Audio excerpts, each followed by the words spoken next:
Voilà, deviens lumineuse. C'est le thème d'aujourd'hui, c'est le thème de cette vidéo, on va dire impromptue, que j'ai lancée lundi. Ça m'a pris comme ça, suite à plusieurs messages de mon fils envolé, mais je vais peut-être d'abord me présenter. Donc, comment j'aime me présenter? En fait, je n'aime pas me présenter. Mais quand je me présente, je dis souvent que je suis une éclabousseuse de vie, une éclabousseuse de joie. Et ça, si tu veux savoir d'où ça vient, tu le trouveras dans mon livre. Il va y avoir encore tellement de jours où tu comprendras un petit peu d'où ça vient, ce terme en fait d'éclabousseur de vie, d'éclabousseur de joie. Donc, éclabousseuse de vie, éclabousseuse de joie, ça ne veut pas dire grand-chose. J'aime bien aussi me présenter comme être infini, être hors définition. Et en même temps, dans cette vie, voilà, je suis là, je suis guérisseuse de l'être, fée, sorcière, magicienne, guérisseuse, pour que toi aussi, tu puisses transcender les intensités de la vie. Alors, ce que j'appelle les intensités de la vie, ça peut être le deuil, comme moi, ce que je traverse depuis août 2020 avec la mort de notre fils aîné qui avait 28 ans. Ça peut être aussi une transition de vie, deuil, séparation, enfin, donc, séparation, changement de travail, changement de région. Moi, j'ai aussi émigré en Australie en 1991, puis après, je suis revenue en France, donc j'ai connu des changements comme ça aussi. J'ai su ce que c'était qu'être à l'étranger, de ne pas savoir parler la langue comme il faut, même si j'avais l'impression que je maîtrisais très bien l'anglais. Au quotidien, c'était compliqué au départ. Donc, d'être un peu paumé, de ne pas retrouver tes repères de culture, des choses comme ça, c'est aussi des choses que j'ai connues. Et puis aussi, bah, la crise existentielle, et ça, c'est quelque chose pour moi qui a commencé très jeune, c'est-à-dire, bah, qu'est-ce que je fous là, quoi? Enfin, qu'est-ce que je fais? À quoi bon? Quel est le sens à donner à cette vie? Et puis, bah, donc voilà, l'évolution intérieure. Donc, moi, je suis là pour t'accompagner pour ça, avec mes livres. Donc, je suis aussi auteur conférencière. Donc, mes livres, c'est Il va y avoir encore tellement de jours.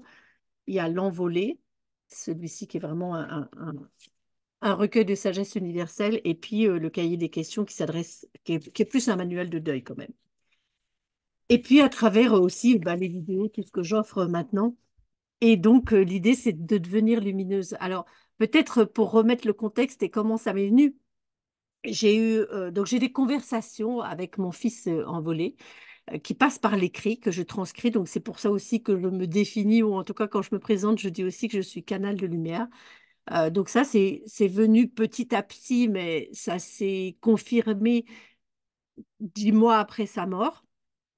Et en fait, quand je lui demande, quand je lui pose une question, il me répond. Et souvent, ce que je fais, c'est que je pose ma question par écrit et je note sa réponse parce que sinon, bah, ça s'évapore. Alors, bon, parfois, il y a des réponses, c'est OK, mais en fait, c'est dans l'écriture que ces réponses viennent. Donc, c'est mon canal, c'est mon outil. C'est comme ça que ça vient. Et donc, dans les 3 ans de conversation que j'ai eues avec lui après sa mort, qui sont publiés dans l'envolée, il y a eu déjà plusieurs moments où il parlait de cette lumière. Alors, être lumineux, c'est peut-être quand on me dit souvent, on me dit, oh, mais t'es rayonnante. Et je me suis dit, mais c'est ça, en fait, c'est d'être lumineux. Et quand je vois, moi, c'est très simple, je vais marcher tous les jours, donc je marche dans la nature, j'habite à la campagne. Et quand je vois la lumière du ciel, et même quand il y a des nuages et que c'est très sombre, en fait, il y a quand même de la lumière. Il fait jour. Je ne vais pas me promener la nuit, mais même la nuit, parfois, voilà, comme cette nuit, c'était la pleine lune, il y a la lumière de la lune, donc qui n'est que le reflet de la lumière du soleil d'ailleurs. Donc il y a toujours de la lumière, il y a toujours une lueur quelque part. Et quand tu arrives dans l'obscurité, parfois, tu dis, mais non, je vois rien. Puis en fait, tes yeux s'habituent à la pénombre et tu arrives à voir de la lumière. Donc la lumière, elle est là tout le temps. Et dans la vie, pour moi, euh, il s'est jamais agi de combattre ou de lutter. Même quand j'ai eu un cancer en 2015, il y avait beaucoup de gens qui me disaient, ah, t'es forte, tu vas combattre, tu vas lutter contre la maladie. Et en fait, je ne voyais pas ça comme une lutte. Je sais pas, c'est ma façon de fonctionner. Moi, dès qu'on me dit de lutter, de battre la guerre, enfin voilà, c'est des mots qui sont compliqués pour moi, ou peut-être c'est pas comme ça que j'envisage les choses. Et plutôt que d'être dans la lutte contre, c'est d'avancer avec. Je dis, tiens, j'ai un cancer, comment je peux avancer avec ça et comment je peux avancer vers une guérison. Et voilà. Et là, bah, dans l'occurrence, quand mon fils est mort, je peux pas. Bonjour Véronique, bonjour, je vous vois. Donc, si vous êtes en direct, faites-moi un petit coucou. Dites-moi aussi où vous êtes. Est-ce que ça vous parle quand vous entendez juste devient lumineuse? Et puis, si vous êtes là en différé aussi, faites-moi des petits coucous. Mais Donc, j'ai jamais vu ça comme une lutte ou comme un combat, mais plutôt d'avancer avec. Donc, dans le cadre du deuil de mon fils, là, quelque part, je ne peux pas combattre contre cette mort parce qu'elle est là, c'est un fait. Donc, je pourrais essayer de lutter peut-être contre la souffrance, mais c'est plutôt de me dire, mais comment est-ce que je peux avancer avec? Donc, c'est dans ce sens-là que je n'ai jamais vu la vie comme un combat où les difficultés de la vie, ou ce que j'appelle pas des difficultés, ce que j'appelle des intensités, c'est quelque chose de vraiment intense où on va pas aller lutter contre. Et pour l'illustrer, par exemple, je vais prendre l'exemple de l'accouchement. Moi, j'ai choisi, maintenant je crois qu'on dit des accouchements physiologiques, mais à l'époque, voilà, j'ai accouché juste naturellement, quoi, comme le corps d'une femme est fait pour accoucher naturellement. Malgré tout, bah, voilà, c'est très intense. Et, et effectivement, l'exercice, c'est ce qu'on te demande, enfin l'exercice, la pratique, c'est de respirer avec les contractions, c'est d'aller avec l'intensité. Alors, bon, pour le premier, j'étais un peu un peu crispée quand même, j'ai un petit peu réussi. Et la deuxième, je me suis mieux préparée et j'ai vraiment réussi à respirer dans l'intensité des contractions et c'est devenu complètement autre chose. J'étais pas en lutte contre une souffrance, c'était plus de la souffrance, c'était vraiment une intensité, quelque chose de très fort, mais avec la respiration et avec, je dirais, cette harmonie que j'ai réussi à avoir avec mon corps, euh, ça a été quelque chose de, je dirais, phénoménal, limite orgasmique, quelque chose de très, très puissant. Donc pour moi, c'est ça, c'est la même chose avec la mort de mon fils. Donc c'est pas une naissance, c'est autre chose, mais c'est de se dire, ben, avec ça, avec cette intensité qui est là, comment est-ce que je peux avancer avec cette vague qui me submerge? Est-ce que je vais aller contre la vague ou bien est-ce que je vais avancer dedans? Donc voilà, je ne vois pas les choses comme une lutte. Et ce qui est venu dans les conversations avec mon fils, c'est que finalement, on parle beaucoup, voilà, de un peu d'ombre et de lumière, et on met en opposition euh, le noir, le blanc, la vie en rose, ou être positif, être négatif, et que finalement, pour moi, il n'y a pas ces oppositions-là. Je ne suis pas dans l'opposition, et que quand tu traverses, on va dire, une zone sombre, quand tu traverses des ténèbres dans ta vie, quand tu traverses une pénombre ou l'obscurité et que c'est vraiment difficile, euh, tu peux pas lutter contre l'obscurité. La seule façon, en fait, que l'obscurité ne te dérange plus, c'est de devenir de plus en plus lumineuse. Donc finalement, plus il y a de lumière, et quand tu vois bien, quand tu es au soleil à midi, il n'y a plus d'ombre. L'ombre n'existe plus parce qu'il y a un parfait alignement, en fait, de la lumière. Donc, c'est pas refuser l'ombre. L'ombre, elle peut être là, mais il s'agit plutôt voilà, d'augmenter sa lumière. Alors, je vais vous lire quelques extraits, les extraits des derniers messages. Ceux-là, voilà, c'est des messages tout récents, et puis des messages qui sont pas très vieux quand même, qui sont dans l'envolée où on parle, où avec mon fils, on a parlé de la lumière ensemble et où il y a eu, alors ça y est, je crois que j'ai perdu un marque-page. Non, ben, c'est pas grave, on va retrouver. Euh, Parce que bon, alors on a quand même un petit peu d'humour. Et je vais peut-être reprendre je vais prendre un petit peu avant qu'on parle de ça. Donc parce que lui me parle, je lui dis, voilà, en fait, dis-moi fils, dis-moi où est la lumière, parle-moi du monde, tais-toi. Aucun mot ne peut raconter le monde. Ce ne sont que des histoires racontées. Elles se colorent des imaginaires différents. Cela reste des histoires. Certaines sont même seulement fantasmées. La vérité du monde est beaucoup plus simple. Le monde est un, ce qui est un, la source de lumière, là, maintenant. Il n'y a aucune histoire. Et quand tu sors de l'histoire et des histoires, alors tu es une. Tu es dans le monde, tu es la source. Rien d'autre n'existe. Comprends ça, maman. Le reste n'est que des images, comme des projections de l'imaginaire.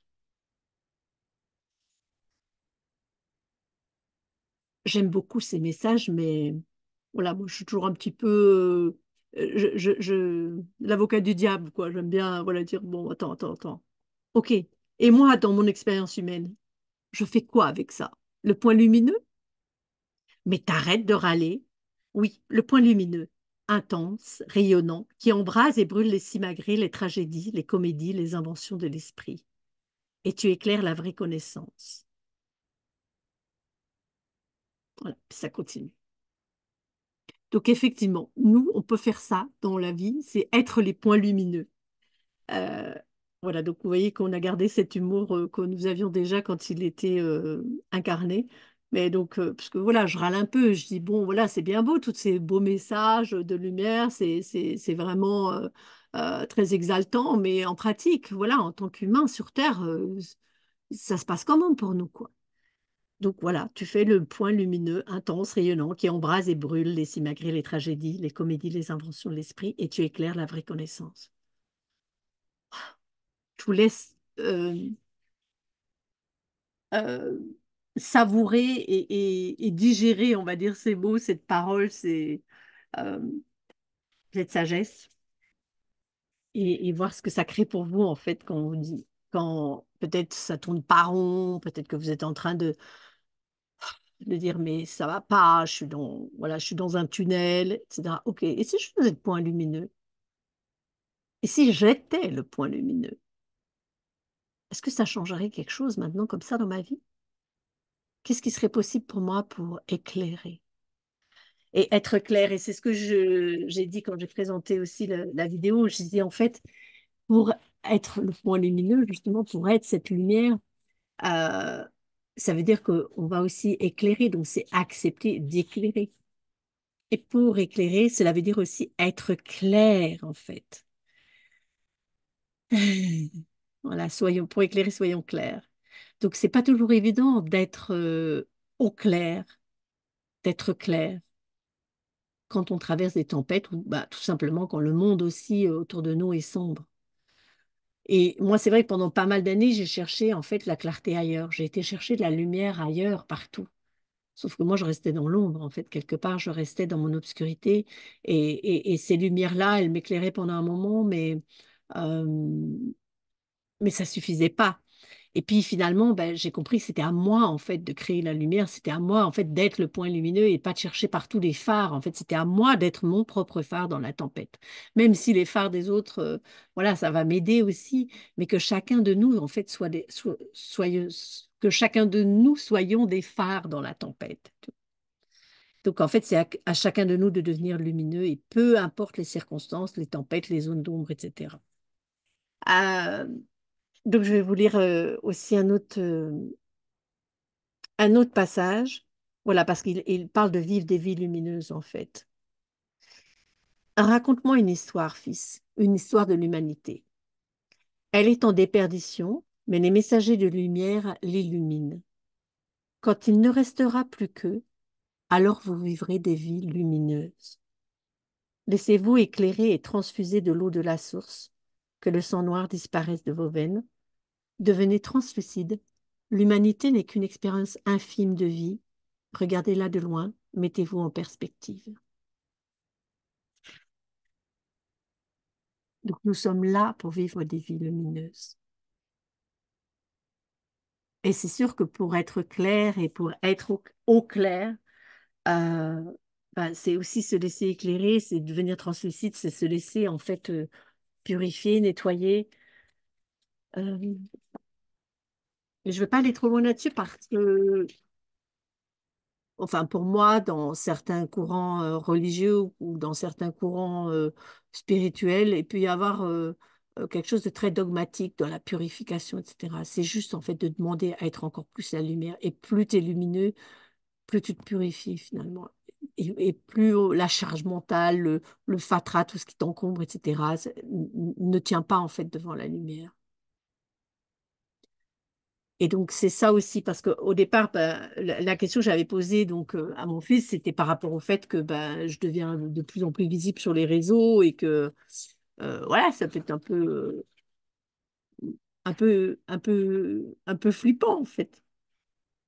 Euh, et le fait d'être un peu plus exposé, quoi, en fait. Et donc, il me dit, il y a ceux qui craignent la lumière. Et donc, il y a ceux qui craignent que la lumière les dévoile et de perdre leur pouvoir établi sur des mensonges. Mais tous ces gens Tous ceux qui viennent à toi et ceux qui ne viennent pas ne sont qu'une partie de toi. Tu les contiens. Donc, en fait, c'est ça. C'est l'idée que on contient chacun l'humanité, en fait. Chacun contient toute l'humanité en soi. Plus tu deviens lumineuse, plus l'humanité dans son ensemble devient lumineuse. Ne combat pas l'obscurité. Intensifie ta lumière et reste dans l'amour. Aime toutes les parties de toi, même les plus moches, selon ton jugement. Ton amour les rendra belles, ton regard transforme, ta vibration transforme. Tous ne le supporteront pas, certains disparaîtront. Accepte de perdre des aspects de toi, de ta personnalité, de ton passé, de ton histoire. Je vous laisse. Peut-être ça, c'est des passages à réécouter, à écouter, à réécouter. Mais ce qui est à retenir, c'est en fait, voilà, plus tu deviens lumineuse, plus l'humanité dans son ensemble devient lumineuse. C'est vraiment ça. Et ne combat pas l'obscurité. Intensifie ta lumière et reste dans l'amour. Après, c'est des questions de mots. Je connais des personnes. Euh, il y a une coach là que j'avais interviewée, Hélène Fourcade, qui au moment en fait où moi mon fils mourait d'un cancer, elle avait un diagnostic d'un cancer assez agressif. Et pour elle, voilà, ce qui l'a permis d'avancer, ce qui lui a permis de guérir, ça a été de se dire, ben, je vais combattre, je vais me battre. Donc voilà, chacun a son truc. Moi, c'est pas comme ça que je le ressens, mais peu importe, chacun a, a ses propres outils ou a ses propres ressources, en fait. Moi, c'est par rapport au vocabulaire, par rapport aux mots et par rapport à l'énergie qu'il y a derrière, voilà, il y a des mots qui ne fonctionnent pas, mais pour d'autres, c'est ce qui va fonctionner, c'est ce qui va leur permettre d'avancer. Donc, moi, je ne suis pas là pour dire tu dois faire comme ci ou comme ça. Je partage mon expérience et voilà, je tente de devenir de plus en plus lumineuse et que cette lumière puisse t'éclairer, mais pas pour que moi je t'éclaire et que toi, parce que je considère que tu es dans l'ombre, mais juste parce que comme ça, bah, euh, euh, toi, tu aussi, tu deviens de plus en plus lumineux. C'est comme quand tu sais, tu rallumes une bougie avec une autre bougie, puis tu allumes une bougie avec l'autre bougie, et en fait, c'est ça, en fait, c'est quelque part de s'enflammer, euh, que ce soit communicatif, que ce soit stimulant pour les uns et pour les autres, finalement.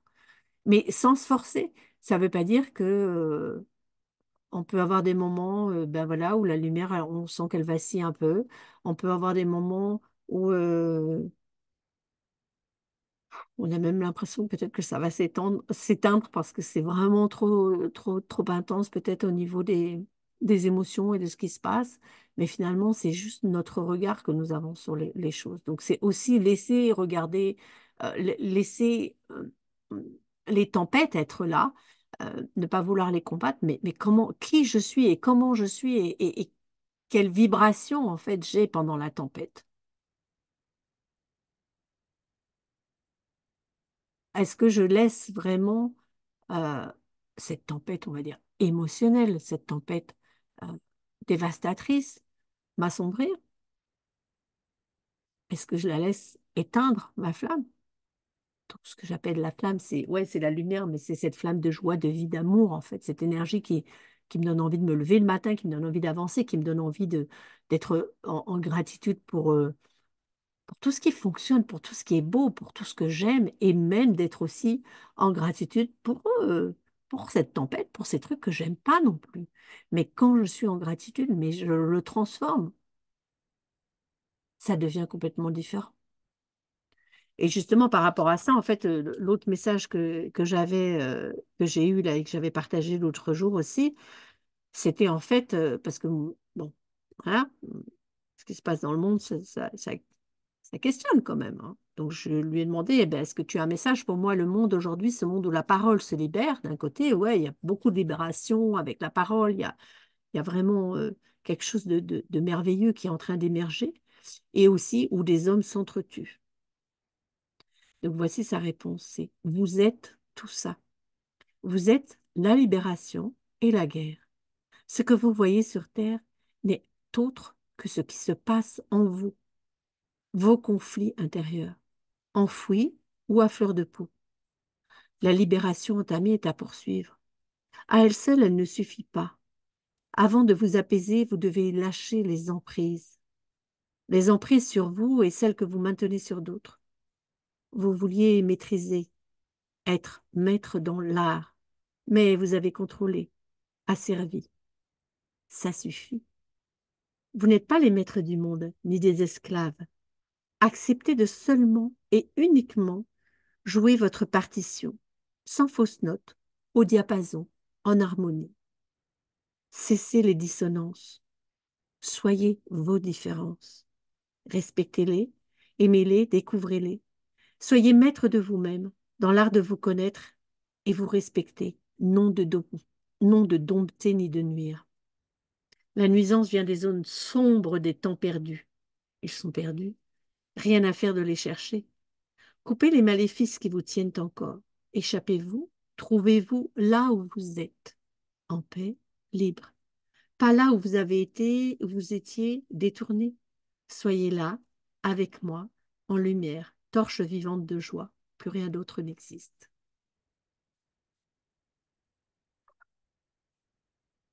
Ouais, torche vivante de joie. Soyez avec moi là, en lumière. Bonjour Nathalie, je vois qu'il y a Nathalie qui est là aussi. Il y a Laure, Véronique. Je ne peux pas regarder tout le monde, mais vraiment, envoyez-moi aussi vos messages, vos commentaires. Qu'est-ce que ça crée pour vous quand vous, je dirais même pas quand vous entendez ces mots, mais quand vous les recevez? Qu'est-ce que ça crée quand vous accueillez ces mots? Qu'est-ce que ça crée quand vous accueillez cette énergie-là? Partagez-moi ça, ça me ferait vraiment plaisir et je me ferai toujours un plaisir de répondre. Je tiens à répondre à tous les messages que je reçois ou tous les commentaires. Euh, pour moi, c'est ça, c'est aussi de créer cet échange-là. Et en fait, par rapport pour pouvoir être cette lumière et pour pouvoir éclairer, donc voilà, il nous parle de sortir de l'emprise et c'est aussi pour ça que j'ai créé, voilà, je vais en parler lundi euh, en direct.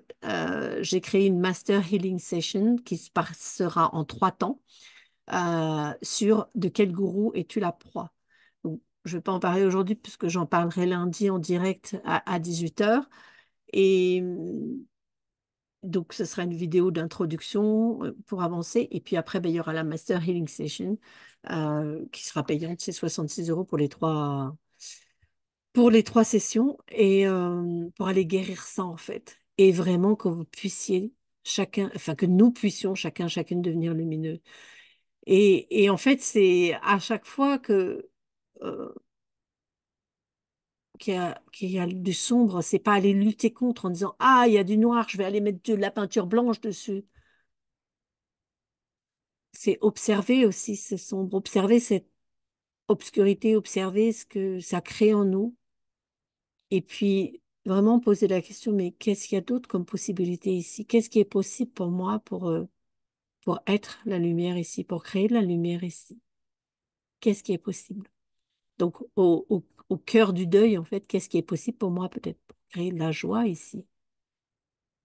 Qu'est-ce qui est possible pour créer de la douceur, de la paix? Qu'est-ce qui est possible, en fait, pour faire, bah, je sais pas, comme les fleurs de tournesol qui se tournent vers la lumière? Elles suivent le soleil du matin au soir, en fait. Donc, nous, qu'est-ce qu'on a tendance à faire? À regarder le passé, à regarder le sombre, à regarder ce qui va pas, etc. Ben non, de dire, OK, tiens, là, le sombre existe, ouais, il est là, mais qu'est-ce que je crée aujourd'hui? Est-ce que je me tourne vers la lumière ou est-ce que je me tourne vers l'obscurité? Même si je sais qu'elle est là, l'obscurité, est-ce que j'y porte toute mon attention?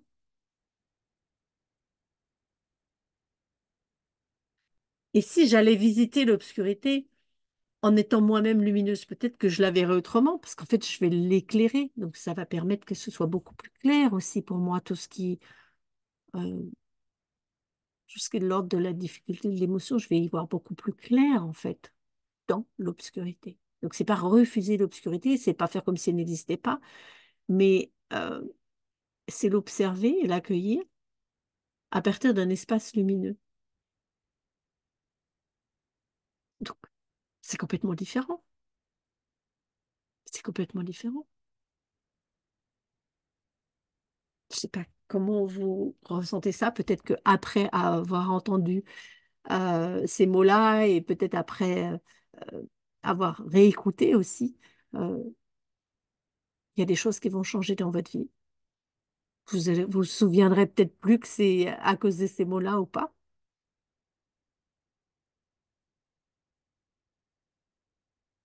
mais je suis sûre que ça va bouger. De toute façon, si vous êtes venu à être là et à écouter ces mots, c'est que voilà, c'était pour vous et, euh, et que vous aviez à les entendre et que quelque part, ils vont infuser en vous.